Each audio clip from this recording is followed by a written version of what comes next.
ಎಂದೋ ಬರೆದ ಕವಿತೆ ಸಾಲು ಬೊಗಸೆ ಹಿಡಿದ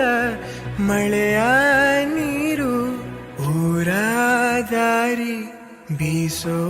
ಗಾಳಿ ಹೇಳುತ್ತಲಿವೆ ನವಿರಾದ ಕಥೆಯೊಂದನು ನೂರಾರು ಹೆಸರಿರದ ಸವಿಭಾವನೆಗಳ ಹೆಸರಾಂತ ಸಂಕಲನ ಪ್ರೀತಿಯ ಎಂದೋ ಬರೆದ ಕವಿತೆ ಸಾಲು ಬೊಗಸೆ ಹಿಡಿದ